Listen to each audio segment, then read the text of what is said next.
Muy buenos días a todo el mundo y bienvenidos a esta clase especial de sintaxis española básica, necesaria, imprescindible en academialatin.com. Es la sintaxis básica que necesitas entender en español. Vamos a ver teoría, vamos a ver ejemplos y vamos a ver trucos y además, al final del todo, vamos a hacer prácticas para implementar todo lo que vamos a estar viendo, que como digo, pretende ser una introducción, es decir, si no sabes absolutamente nada de sintaxis o si no entiendes lo que te explican en otras partes, en el colegio, en el instituto, por internet, en YouTube, pues bueno, con esta clase especial, como digo, vamos a intentar y con suerte realmente conseguir entender los básicos de la sintaxis española, ¿vale? Por supuesto, esto es una introducción, pero si sabemos esto, si podemos entenderlo, ya a partir de aquí nos va a resultar mucho más fácil entender todo lo demás. Esto, por supuesto, no es toda la sintaxis que uno debería saber, pero es un comienzo fantástico, ¿no? Entonces, venga, sin más dilación, empezamos. Tienes que saber sintaxis. Eso está por descontado. Incluso si la odias o tienes un grave trauma escolar con ella, necesitas la sintaxis. Toda lengua tiene una gramática y una sintaxis, por tanto, no puedes aprender una lengua sin entender, al menos entender, no hablo ya de dominar, pero entender al menos la sintaxis básica de tu propia lengua. Es decir, entiendo que del español. Esto es precisamente lo que vamos a aprender en esta clase, lo fundamental. Y vemos que siempre estoy poniendo en cursiva básica, fundamental, estrictamente necesaria, etcétera, ¿vale? De la sintaxis española. Para ello vamos a explicar la teoría estrictamente necesaria, es decir, sin rollos patateros, con ejemplos y daremos trucos para entenderlo todo. Al final vamos a practicar con oraciones y las corregiremos y explicaremos aquí en la pantalla y voy a ir explicando yo qué es lo que estoy haciendo, por qué, etcétera. Y ahora, esta clase especial está concebida como un complemento al curso de latín desde cero y al curso de griego antiguo desde cero. Ahora, quizá estés pensando, bueno, pero es que yo, por ahora al menos, no estoy estudiando latín y griego. Entonces, ¿esto me puede servir? Si, por ejemplo, yo lo único que quiero es aprender sintaxis porque estoy en secundaria y simplemente para lengua española. Pues sí, esto también te sirve, ¿vale? Pero está sobre todo enfocado para los estudiantes de latín y griego, ¿vale? El método de aprendizaje de lenguas clásicas, latín y griego, como digo, básicamente, conocido usualmente como gramática-traducción, se fundamenta, en muy resumidas cuentas, en dos pasos. 1. Estudiamos un nuevo contenido gramatical, por ejemplo, imaginemos las oraciones de relativo. Y luego, aplicamos ese nuevo contenido a un texto que tienes que analizar morfosintácticamente, es decir, morfológicamente y sintácticamente, y luego traducir al español, ¿no? Entonces, por eso, gramática, traducción. Primero, estudiamos esa gramática y luego aplicamos ese contenido gramatical a un texto que contiene, como había dicho en el ejemplo, oraciones de relativo, por ejemplo, ¿no? Probablemente no hará falta decirlo, para realizar un análisis sintáctico, esto de analizar morfosintácticamente, de un texto en latín o en griego, hemos de conocer los rudimentos de la sintaxis y para ello tenemos que empezar teniendo las bases de la sintaxis española. Lógicamente, no podemos pretender entender la sintaxis latina, siendo que el latín no es nuestra lengua, sin conocer la sintaxis española, ¿vale? Entonces, por eso, primero tenemos que empezar por la española y luego eso lo extrapolamos al latín, al griego e incluso otras lenguas. Aunque te pueda extrañar, para esto no hemos de conocer los tipos de sintagmas, no hemos de conocer sintagma nominal, sintagma adjetival, nada de eso. Ni las partes del sintagma nominal, que si determinante, que si adyacente, que si el núcleo, tampoco nada de eso. Ni debatir si un determinante es actualizador o modificador, en fin, todo esto es, vamos a decirlo así, una especie de crítica a estos análisis excesivamente exhaustivos, innecesariamente exhaustivos, que, al menos en mi opinión, y para lo que nosotros lo necesitamos, que muchas veces se enseñan en lengua. Entonces, pues, muchas veces, en lengua española, ¿no? Entonces, muchas veces los profesores se empeñan en ir a mucho detalle sin que antes hayamos entendido lo más superficial, lo más básico y lo que es realmente más útil y más práctico, ¿vale? Eso es lo que nosotros vamos a hacer aquí, lo que es realmente práctico, ¿vale? Tampoco tenemos que aprender definiciones. Entonces, muchas veces os habrán dicho, el objeto directo es el objeto, el complemento, que recibe directamente la acción del verbo.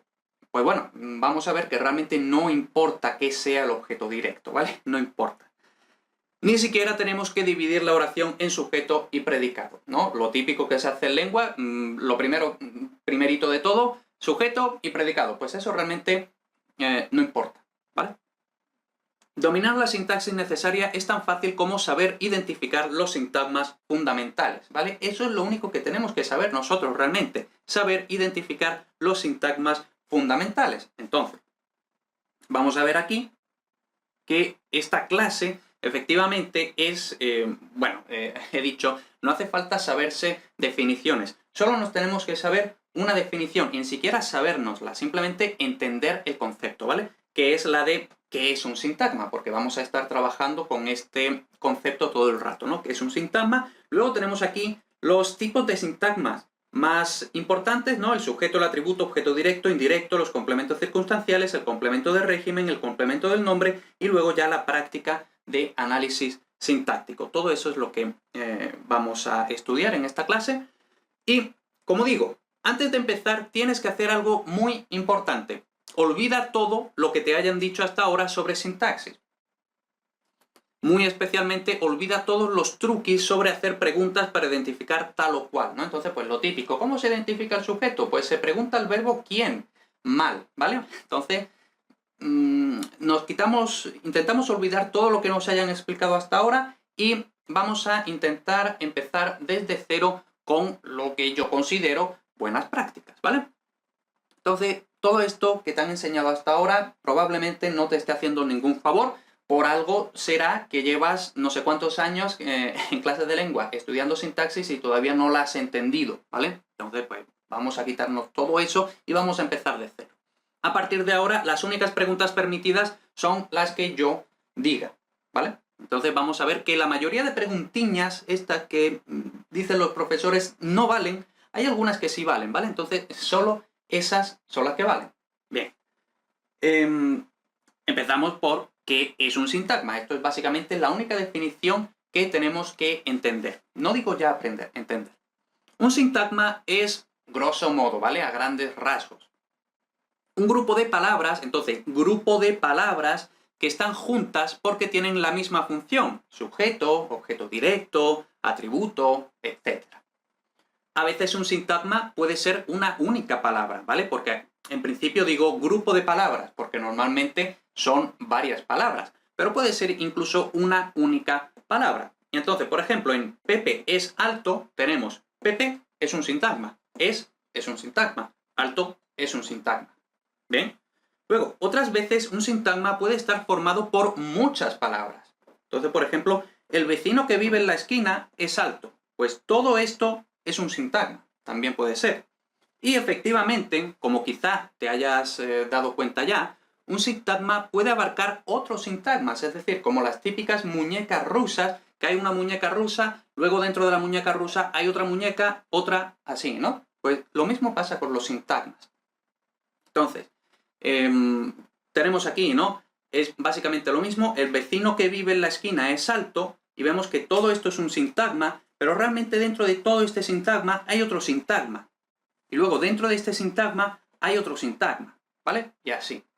Esto teóricamente puede ir hasta el infinito.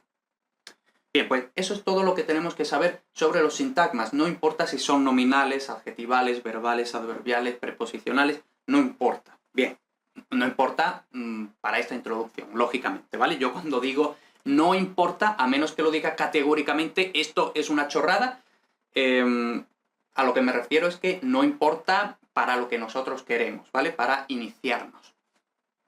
El sujeto no es quien realiza la acción del verbo. Entonces, típica definición que nos dicen en el colegio, en el instituto, lo leeréis por internet, en vídeos de YouTube, lo que sea. Pues no, el sujeto no es quien realiza la acción del verbo, ¿vale? Entonces, y vamos a ver que por lo general todos estos sintagmas, el objeto directo, indirecto, etc., realmente no importa nunca la definición, ¿vale? No importa que sea el sujeto.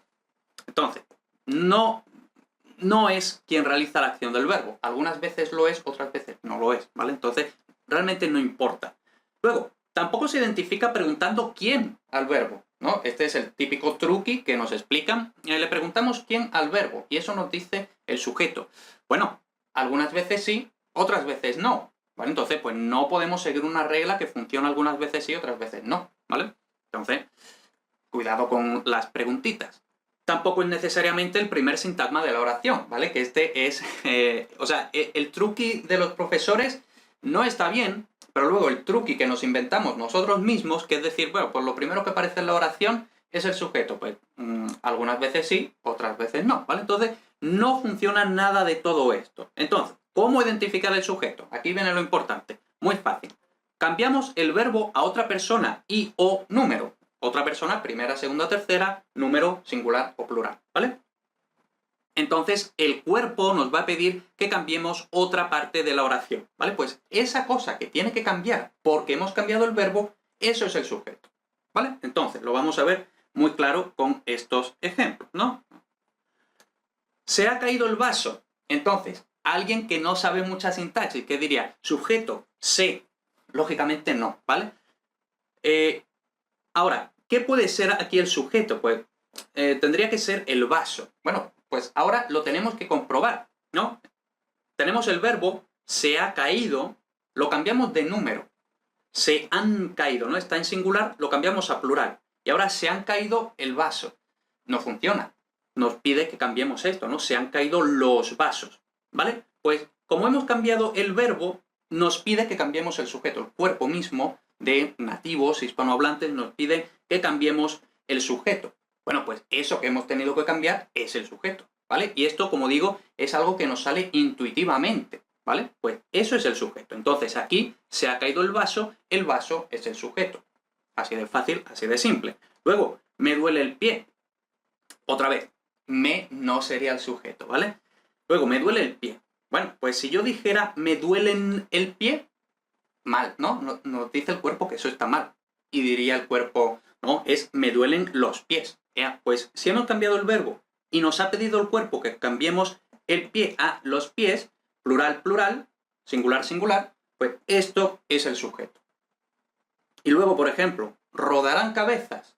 Pues si dijéramos rodará cabezas, pues otra vez nos dice el cuerpo, eso no funciona.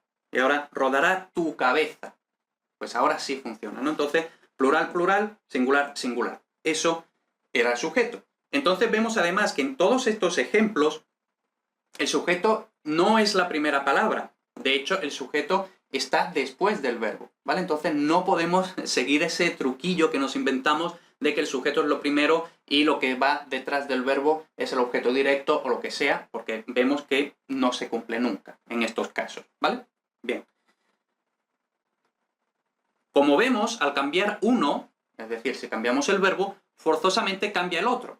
Y también funcionaría a la inversa, es decir, si cambiáramos el sujeto, nos pediría el cuerpo que cambiemos el verbo. Esto es debido a un fenómeno fundamental que hemos de conocer ya, la concordancia entre el sujeto y el verbo, ¿vale? Fenómeno fundamental, y esta palabra es una de las pocas palabras que voy a pedir que nos aprendamos porque la vamos a estar usando todo el rato a lo largo del curso de latín, de griego, etc., ¿vale? Concordancia. Concordancia entre el sujeto y el verbo, es decir, que cuando cambiamos uno tenemos que cambiar el otro, porque si no, no funciona. Por último, hemos de aclarar que el español es una lengua que no requiere que el sujeto aparezca siempre. Por ejemplo, el inglés siempre requiere que aparezca el sujeto, ¿vale?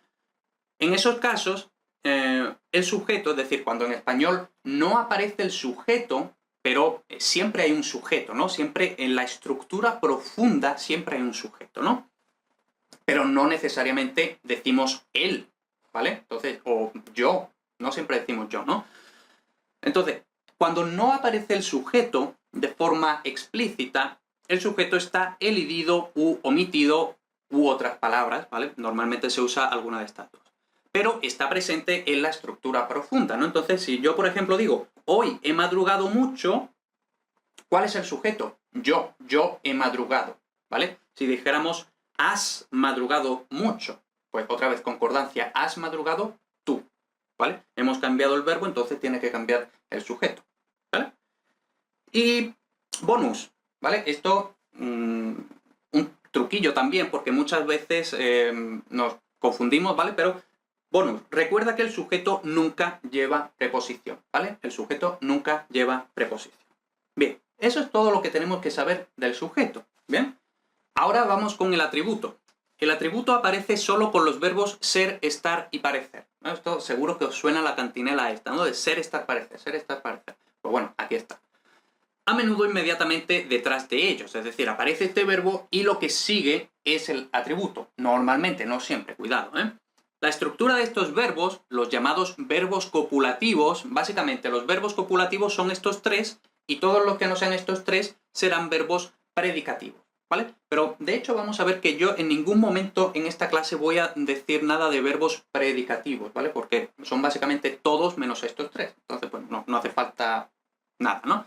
Entonces, los verbos copulativos, ser, estar y parecer, y como digo, la estructura siempre que aparezca, o bueno, no siempre, pero muchas veces que aparezca alguno de estos tres verbos, la estructura es la siguiente. Primero aparece el sujeto, luego aparece uno de estos tres verbos copulativos y luego aparece el atributo.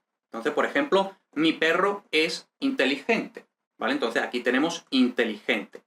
Mi perro está tranquilo, mi perro parece feliz, ¿no? Entonces vemos que aquí siempre todo el rato es mi perro, esto es el sujeto, luego el verbo ser, estar, parecer, y luego otra palabra que es inteligente, tranquilo, feliz, ¿no? Pues todo esto es el atributo. Todo esto siempre es el sujeto, todo esto siempre es el verbo, todo esto siempre es el atributo en estos ejemplos, ¿no? Vamos a ver que no absolutamente siempre, pero casi siempre va a ser así, ¿vale?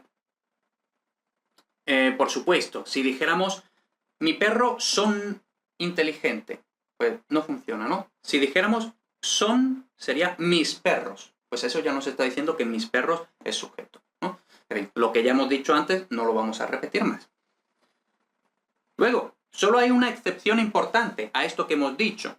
Si lo que está detrás de un verbo copulativo empieza por preposición y se refiere a un lugar, entonces no es el atributo, sino un complemento circunstancial del lugar, que los veremos más adelante, ¿vale? Entonces, por ejemplo, mi perro está en el jardín. Entonces vemos que en es una preposición y en el jardín. ¿Dónde está? En el jardín, ¿vale? Entonces, esto no es el atributo. Eso quiere decir que, en este caso, el verbo no tiene atributo. Tiene sujeto, mi perro está. ¿Dónde está? En el jardín, ¿vale? Entonces, en este caso, es una de las pocas excepciones que el verbo estar no tiene atributo, ¿vale? Pero, bueno, así, esto es básicamente todo lo que tenemos que saber sobre el atributo de momento. Ahora vamos al objeto directo. Os habrán dicho, el objeto directo es el que recibe directamente la acción del verbo. Pero, bueno, primero, esta definición, bueno, no importa que sea el objeto directo. Y segundo, ¿qué es recibir una acción directamente? ¿Alguien lo sabe? Yo no lo sé.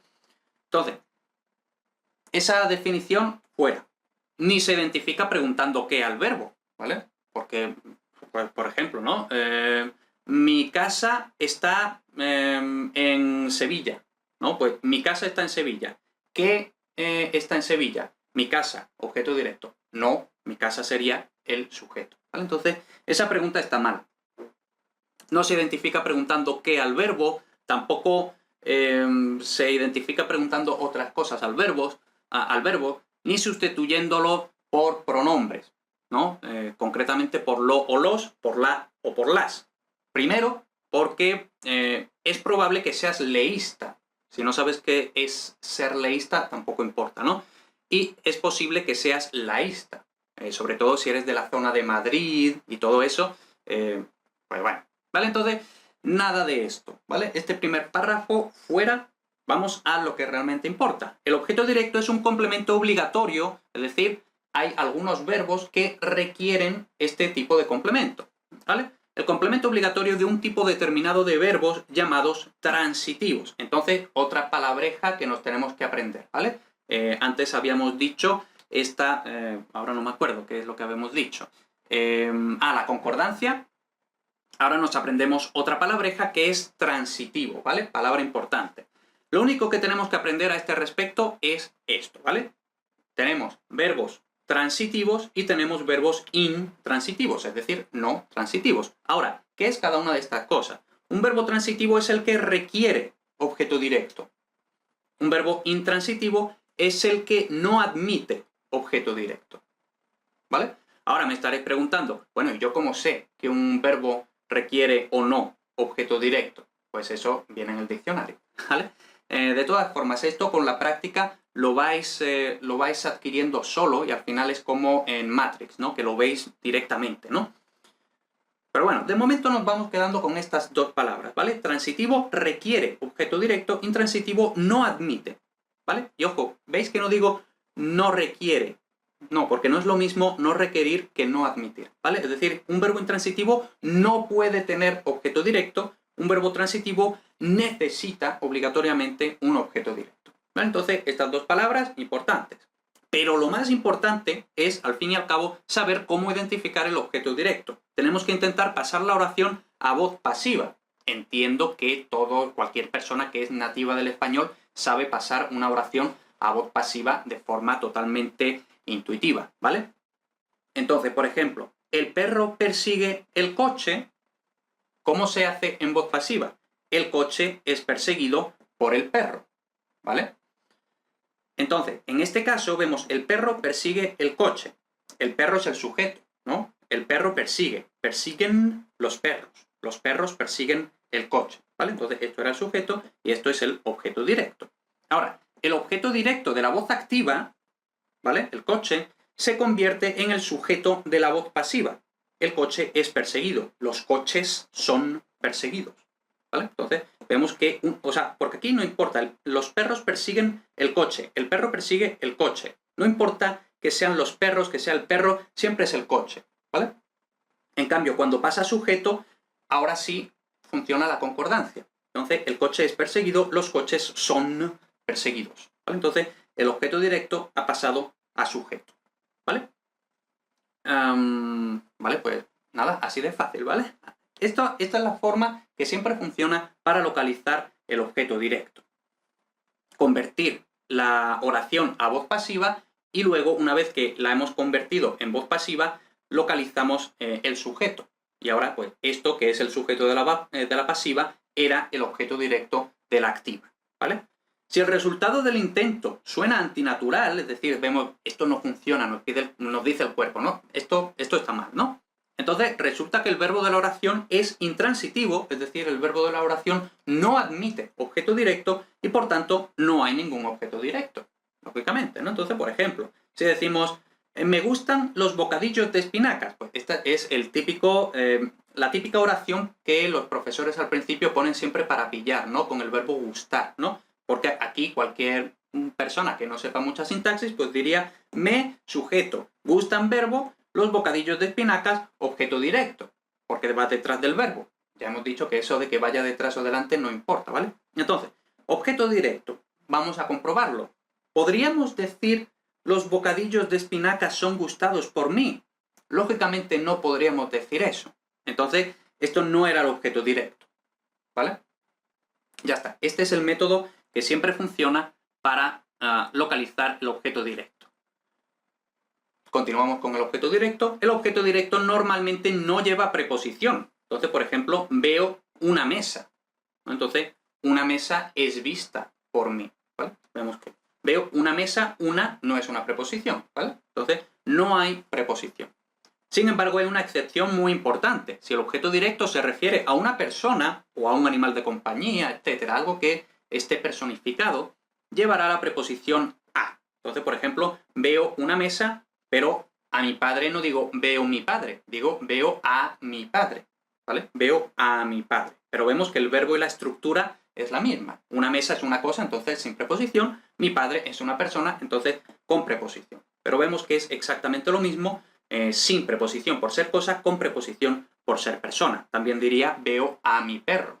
En cambio, si fuera veo un jabalí salvaje, pues no diría veo a un jabalí, porque un jabalí no es un animal de compañía, ¿no? Entonces, veo un jabalí, ¿vale? Tenemos que tener en cuenta que los verbos copulativos, ser, estar, parecer, son intransitivos y por tanto nunca tienen objeto directo. Error muy frecuente es poner el atributo como objeto directo. Mal, ¿vale? El atributo es atributo, aparece con los verbos copulativos no admiten objeto directo. Entonces, cuidado con eso. Por otra parte, algo que crea confusión al principio es que en español lo que hay, es decir, hay un niño en el parque, ¿vale? Pues lo que hay es el objeto directo, mientras que en latín y en griego es el sujeto, igual que, por ejemplo, en inglés, ¿no? Y en otras lenguas. A lo mejor, si habláis otras lenguas, francés o lo que sea, pues creo, ¿no? En francés, bueno, ahora no lo sé, así que me callo mejor. Entonces, volvemos al español, que es en lo que estamos. Hay una serpiente en mi bota. Si yo dijera, hay unas serpientes en mi bota, y vemos que el verbo no cambia cuando yo estoy cambiando esto. Entonces no hay concordancia entre el sujeto y el verbo. Eso quiere decir que esto no era el sujeto, porque hemos cambiado esto y no hemos cambiado esto. ¿Vale? Entonces, hay una serpiente, hay unas serpientes, el verbo no cambia, por lo tanto, esto no era el sujeto. Es, en español, el objeto directo. ¿Vale? ¿Vale? Eso es todo lo que tenemos que saber sobre el objeto directo. Ahora vamos con el objeto indirecto. El objeto indirecto no es el que recibe indirectamente la acción del verbo. Entonces, igual que habíamos dicho con el objeto directo, ¿vale? Esta definición, caca. Otra vez, ¿qué significa realmente recibir una acción indirectamente? Pues no significa nada. Para variar, esta vez sí le preguntamos al verbo, ¿vale? Entonces, esta es una de las preguntas que le hacemos al verbo que digo yo que funciona. Entonces, esta pregunta sí la podemos y debemos hacerla, ¿vale? Entonces, le preguntamos al verbo ¿a quién? Menos frecuentemente ¿para quién? ¿Vale? Sin embargo, es fundamental tomar una precaución. Solo podemos hacer la pregunta cuando ya hayamos identificado el objeto directo. Entonces, el orden es, primero, identificamos el sujeto. Luego, identificamos el objeto directo o confirmamos que no hay objeto directo. Y una vez que hemos hecho esas dos cosas, entonces ahora preguntamos a quién para localizar el objeto indirecto. ¿Vale? Pero siempre en ese estricto orden. Primero el sujeto, luego el objeto directo, luego el objeto indirecto. ¿Vale? Porque si lo hacemos en otro orden, como que las reglas entran en conflicto y ya nos sale mal. ¿Vale? Entonces, en este orden. Entonces, solo podemos hacer la pregunta ¿a quién o para quién? Cuando ya hayamos identificado el objeto directo o hayamos confirmado que no lo hay. De lo contrario, tendremos falsos positivos, pues el objeto directo también puede responder a la pregunta ¿a quién? ¿No? Entonces, pues por ejemplo, veo a mi padre. ¿A quién veo? A mi padre. Objeto indirecto. Mal es objeto directo. ¿Vale? Entonces, por eso, primero tenemos que localizar el objeto directo y luego ya sí podemos hacer la pregunta. ¿Vale? Entonces, mucho cuidado con los falsos positivos por hacer el orden incorrecto. Entonces, por ejemplo, doy una carta al cartero. ¿A quién? Al cartero. Ahora sí. Una carta, o sea, aquí primero, desde cero, ¿vale? Lo que tendríamos que hacer aquí es, doy una carta al cartero. ¿Cuál es el sujeto? Doy, yo doy, tú das, él da. ¿Vale? Entonces, el sujeto es yo. Vemos que está elidido, está elíptico, está omitido. ¿Vale? Entonces, yo soy el sujeto. Luego, el objeto directo, una carta. ¿Vale? ¿Por qué? Porque doy una carta al cartero. Es decir, yo doy una carta al cartero. Una carta es dada por mí al cartero. ¿Vale? Entonces, esto es el objeto directo, lo hemos confirmado. Y luego, al cartero, objeto indirecto, porque responde a la pregunta ¿a quién? ¿Vale? ¿A quién doy una carta? Al cartero. ¿Vale? Como vemos, el objeto indirecto siempre va a tener la preposición a, menos frecuentemente la preposición para, ¿vale? Pero casi siempre a. Como el objeto directo de persona también puede tener la preposición a, habíamos dicho, veo a mi padre, ¿vale? Entonces vemos que, o doy una carta a mi padre. Entonces vemos que a mi padre unas veces va a ser objeto directo, otras veces va a ser objeto indirecto. ¿Vale? Entonces hay una especie de conflicto, ¿no? Esto es lo que he estado diciendo antes. Entonces, como el objeto directo de persona también puede tener la preposición a, tenemos que ser respetuosos con el orden de identificación de complementos. Una vez más, primero el sujeto, luego el objeto directo y luego ya el objeto indirecto.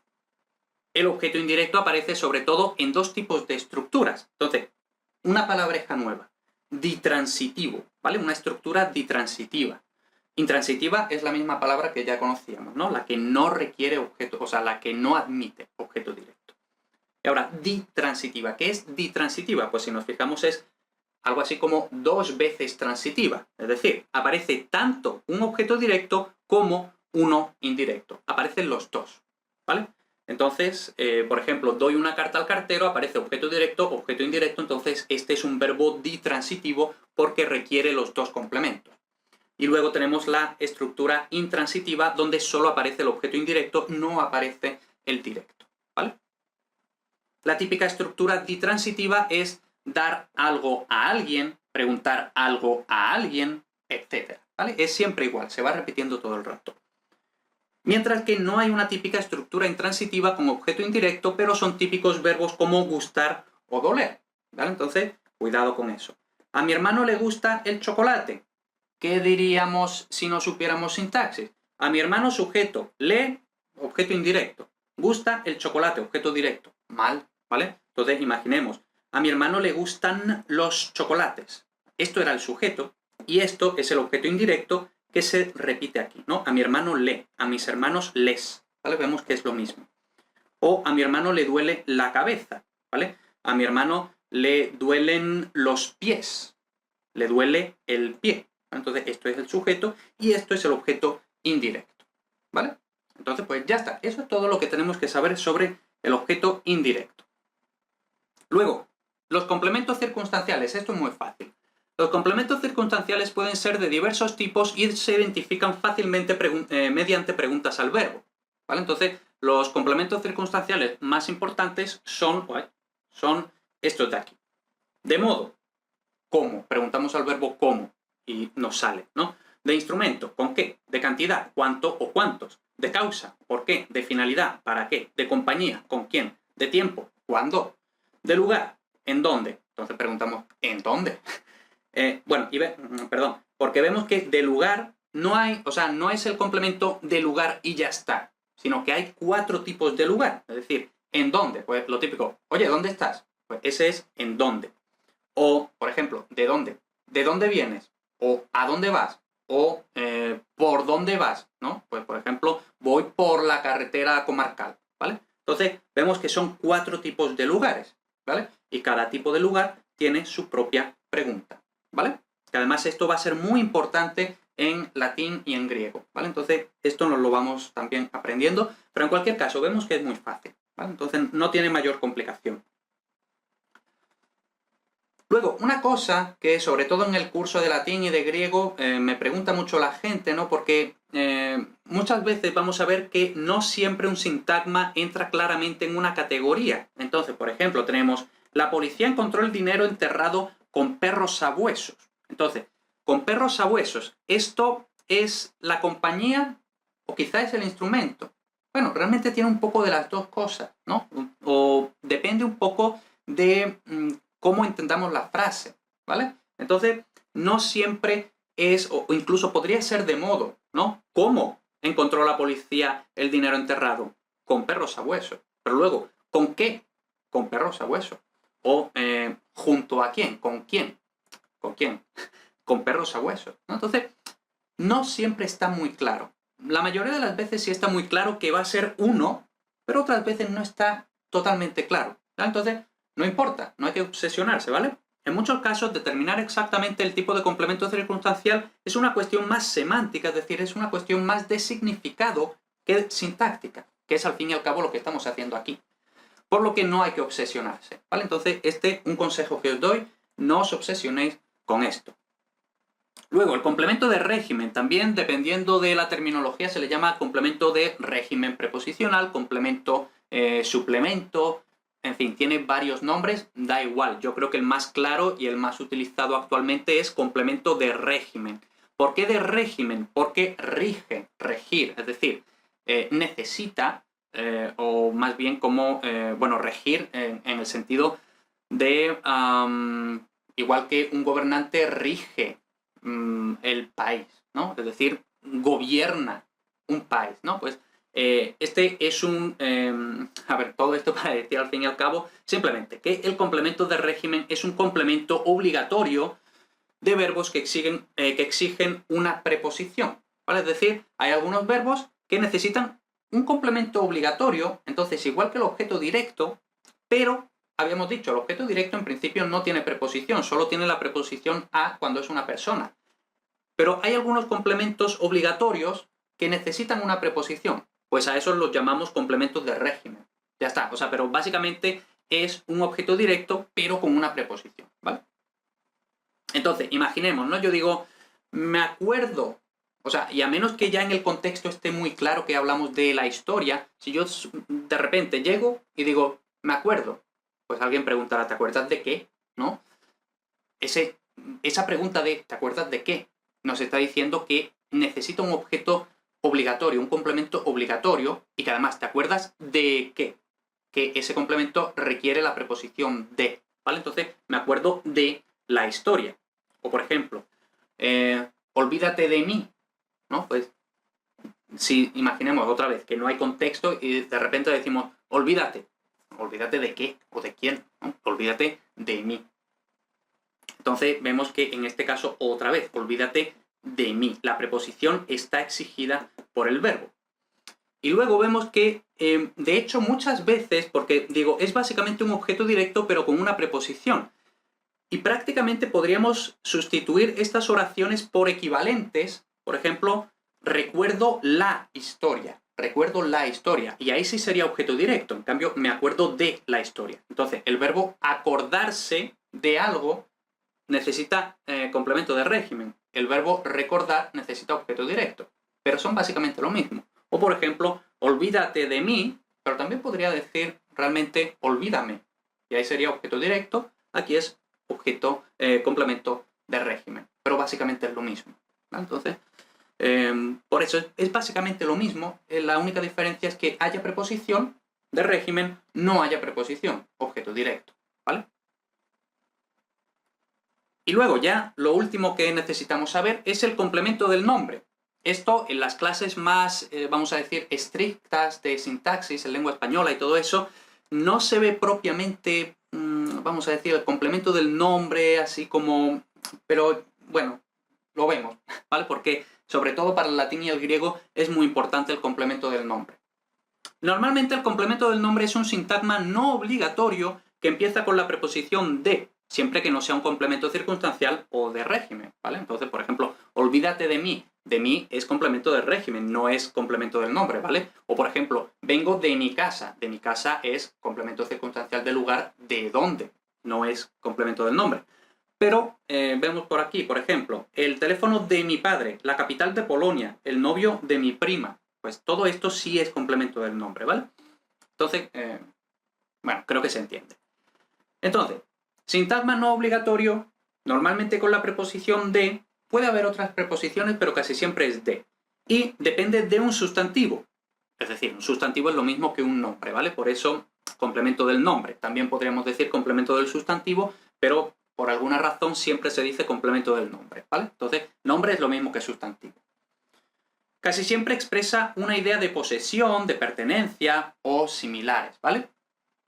Que es todo más o menos lo mismo, pero no, ¿vale? Entonces, el teléfono de mi padre está roto. Pues de mi padre es la persona que posee el teléfono, ¿vale? Entonces, aquí sí hay una idea claramente de posesión. En cambio, la capital de Polonia es Varsovia. Aquí no es tanto de posesión como de relación, como de pertenencia, ¿vale? Polonia propiamente no puede poseer nada, porque no es una persona ni un animal, ¿no? Entonces, simplemente una idea de conexión. El novio de mi prima es bombero. Pues aquí una persona en principio no puede poseer a otra, a menos que sea su esclavo, ¿no? Entonces, esto no es propiamente posesión, sino la pertenencia, ¿no? La relación, otra vez, una relación en este caso personal, ¿no? El novio de mi prima. Eso no quiere decir que mi prima posea al novio, sino que simplemente hay una relación entre ellos, una conexión, de alguna forma, ¿no?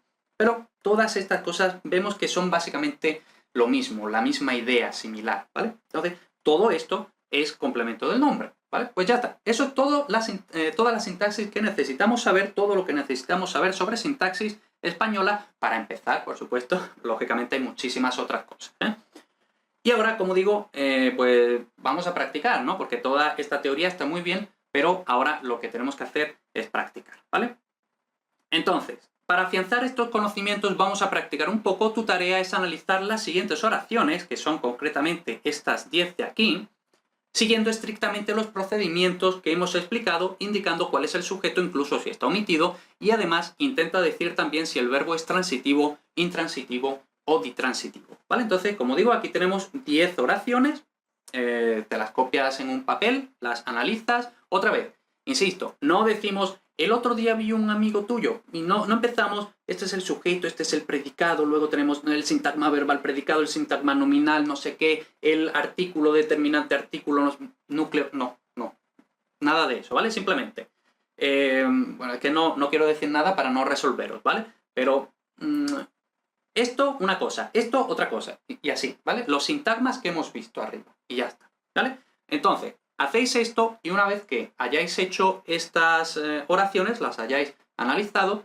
pues un poquitín más abajo está el vídeo mío con la corrección. Así que nada, mucha suerte y nos vemos abajo.